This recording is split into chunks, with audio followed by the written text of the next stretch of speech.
The key is to keep company only with people who uplift you, whose presence calls forth your best. Ever catch yourself staring in the mirror at 3 a.m., wondering who you really are? Not the version your coworkers see, not the one your family expects, but the raw, untamed force hiding beneath the surface, like a volcano ready to erupt. Here's the truth, and it might sting a little. You're probably living at 10% of what you're capable of. Harsh? Maybe. But I've been there too. Trapped in the hamster wheel of Netflix binges, meaningless scrolling, and I'll start on Monday promises. But here's where it gets wild. The ancient Stoics, those philosophical badasses, they knew something we forgot. You're not some passenger in your own life story. You're the damn driver. Picture this. You've got a Ferrari engine inside your soul, but you're driving it like a beaten-up Prius, playing it safe, avoiding the red line, because what if you fail? What if people judge? Let me tell you something. Those fears, that voice telling you to stay small, that's not you. That's the weak version, the one we need to kill off. Sounds intense, right? Good. It should be. Because this isn't just another motivational speech. This is your life we're talking about. The Stoics had a word for this. They called it eudaimonia, living in harmony with your highest potential. But let's be real. It's not about waking up tomorrow and becoming Superman.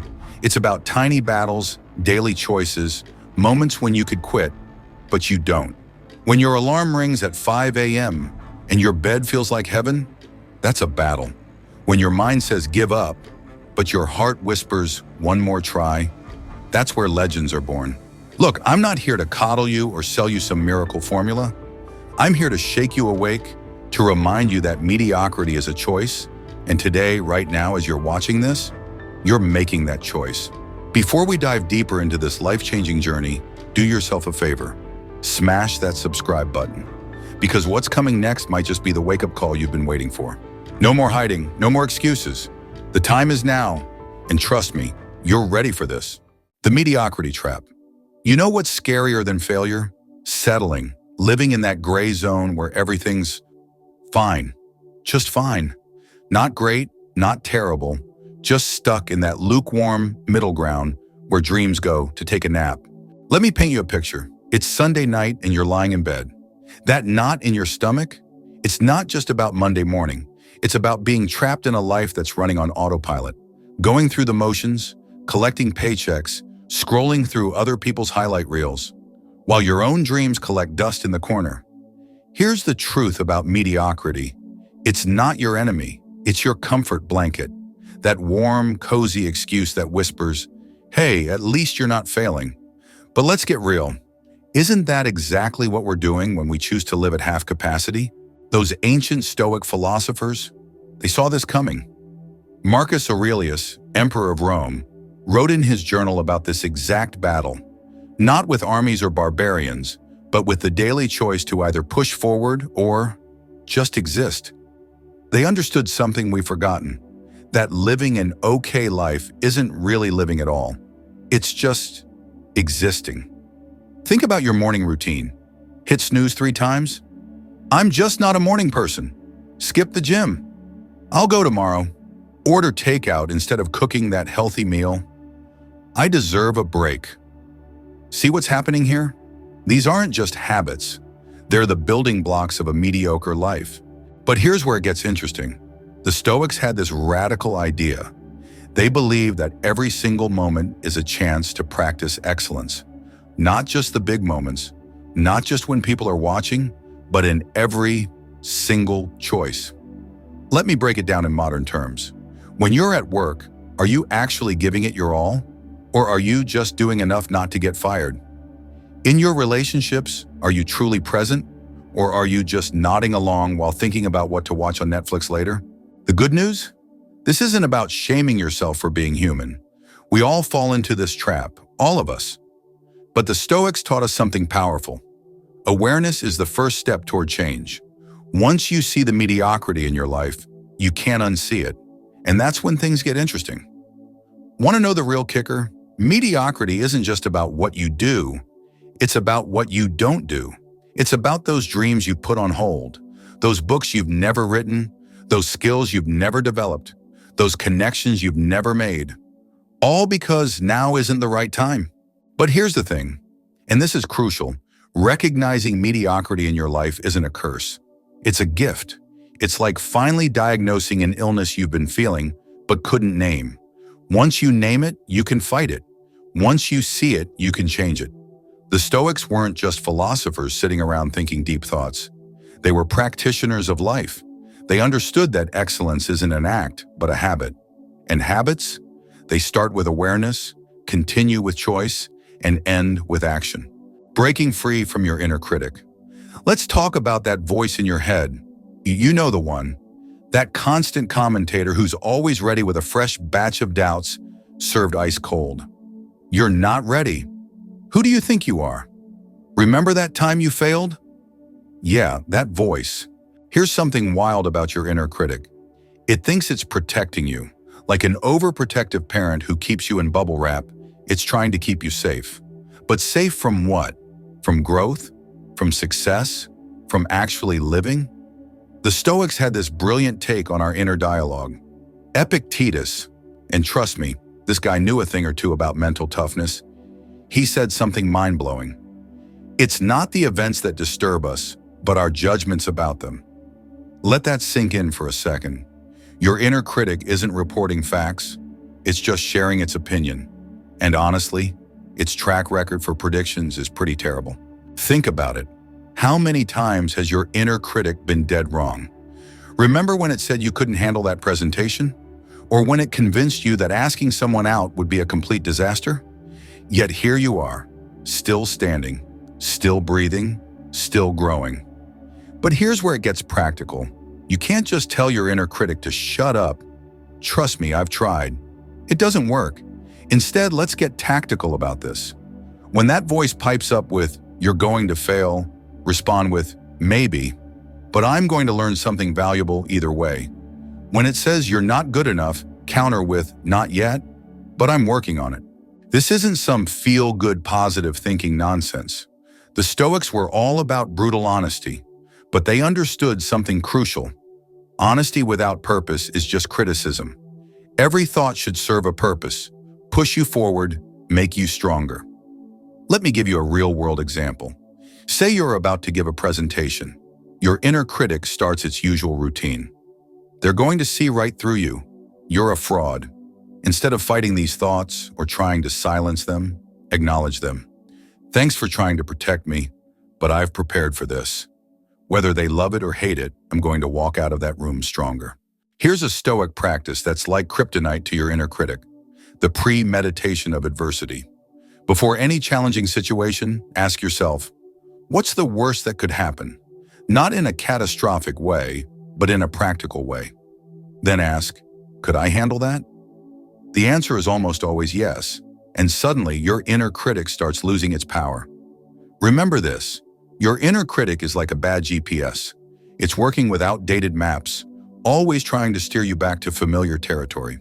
But growth, real, life-changing growth, that happens when you dare to explore beyond those boundaries. The next time that voice starts its commentary, thank it for its concern, and then do what needs to be done anyway. Because here's the truth. That voice might never completely go away, but it doesn't have to be the driver. You can acknowledge its presence while keeping your hands firmly on the wheel. Embracing discomfort. Let's get uncomfortable for a minute. Not the kind of uncomfortable like when someone chews too loudly. I'm talking about the kind that makes you grow. The kind that keeps you up at night, not because you're scared, but because you're excited about what's coming next. You know those motivational posters about leaving your comfort zone? They're actually onto something, but they're missing the point. It's not about jumping out of airplanes or eating weird bugs on a reality show.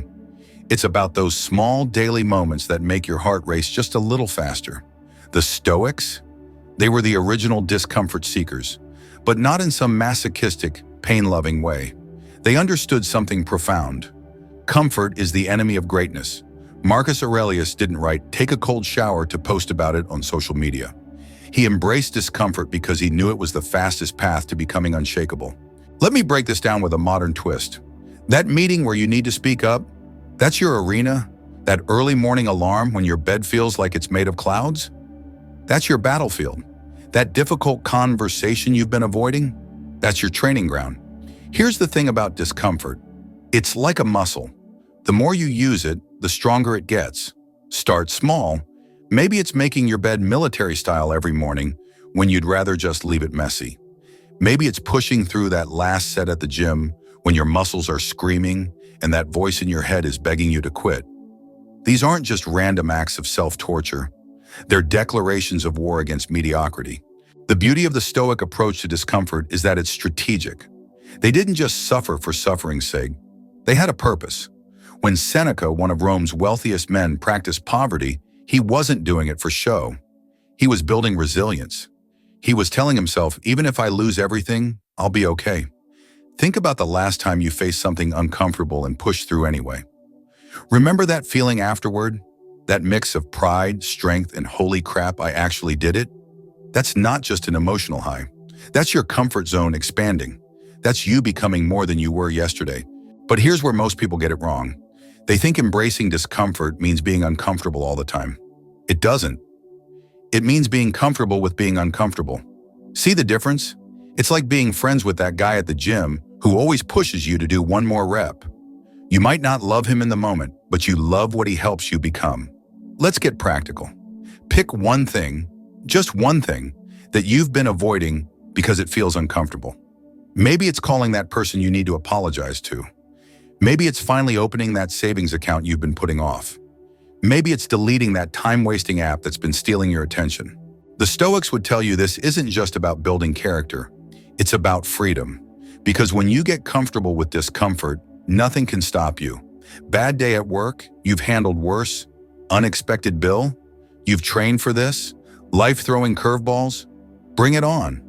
Remember, every time you choose discomfort over ease, you're not just changing your day, you're changing your life's trajectory. One uncomfortable decision at a time. The power of accountability. Let's talk about something that most motivational speakers skip over. They'll tell you about dreams, goals, and vision boards, but they rarely mention the real game changer, accountability. Raw, uncomfortable, no BS accountability. Think of accountability like a mirror that doesn't lie. You know, the kind that shows every detail, even the ones you'd rather ignore. In a world of Instagram filters and carefully curated feeds, this kind of brutal honesty is rare, but it's exactly what you need. The Stoics? They were obsessed with this stuff. Marcus Aurelius didn't write his Meditations for the public. He wrote them as a way to hold himself accountable. Every night, he'd look at his actions, his decisions, his character. No excuses, no sugarcoating, just pure, unfiltered truth. Here's where it gets interesting. Most people think accountability is about having someone else check up on you, like having a personal trainer counting your reps or a boss checking your work. But that's just the kindergarten version. Real accountability, that's an inside job. Let me paint you a picture. It's 6 a.m. Your alarm goes off. Nobody would know if you hit snooze. Your workout buddy canceled. It's raining outside. Every possible excuse is lined up like a perfect alibi. This moment, this is where real accountability lives, not in the big promises you make in public, but in these tiny private moments when no one's watching. The Stoics had this practice called evening review. Before bed, they'd ask themselves hard questions. Did I live up to my principles today? Did I choose courage over comfort? Did I help others or just serve myself? Imagine doing that every single day. No hiding, no excuses, just you and your choices, face to face. But here's the part that most people miss. Accountability isn't about punishment. It's not about beating yourself up when you fall short. It's about clarity. It's about looking at your life with eyes wide open and saying, this is where I am. This is where I want to be. This is what needs to change. Want to make this practical? Start a daily reckoning. Not some fluffy gratitude journal, but a raw, honest look at your day. Write down 3 things. What you said you'd do, what you actually did, and what you'll do differently tomorrow. No judgment, no excuses, just facts. And yes, having external accountability helps. Find someone who cares enough to be honest with you.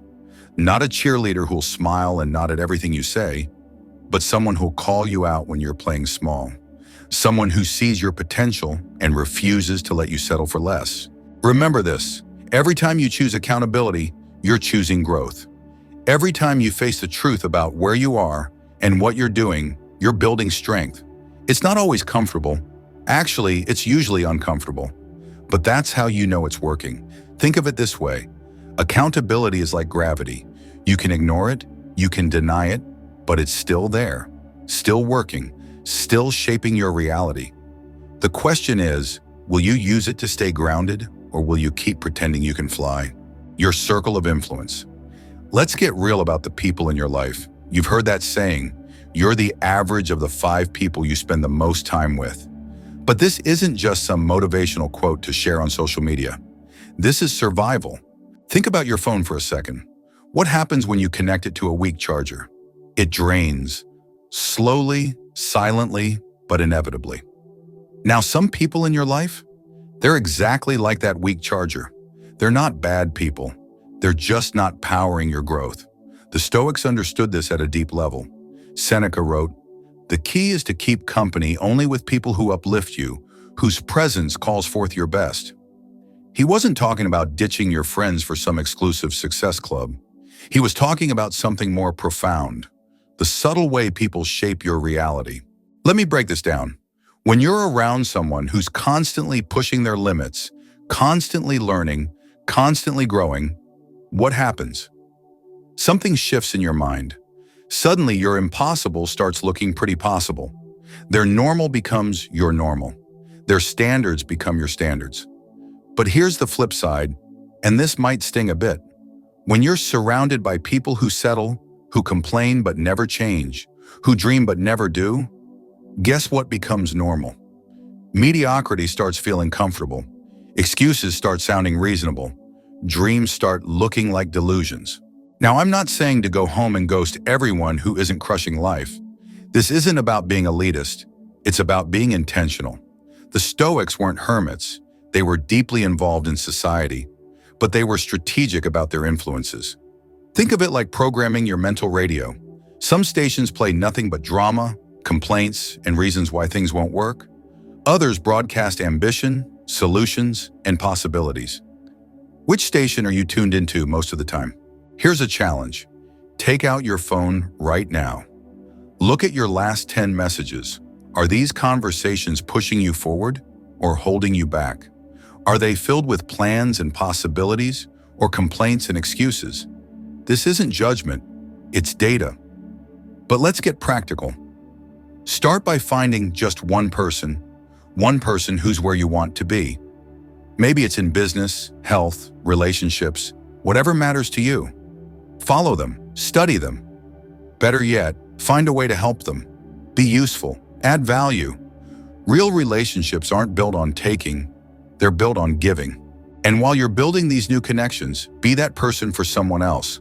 The Stoics believed in the duty to help others grow. When you lift others, you lift yourself. It's not just good karma, it's good strategy. Remember this, changing your circle doesn't happen overnight. It's not about making dramatic exits or burning bridges. It's about gradually investing more time in relationships that challenge and inspire you, and less time in those that drain you. Before we wrap this up, here's your wake-up call. Right now, someone out there is looking for someone like you to add to their circle. Someone who's hungry for growth, ready for change, committed to excellence. The question is, are you becoming that person? Look, your life will move in the direction of your strongest influences. That's not philosophy, that's physics. So choose those influences wisely, because in the end, your circle doesn't just influence your life, it becomes your life. And hey, before you go, if this video lit a fire in your soul about personal growth, you're going to love what I have for you next. See those videos on your screen right now? They're all about mastering your relationships and leveling up every area of your life.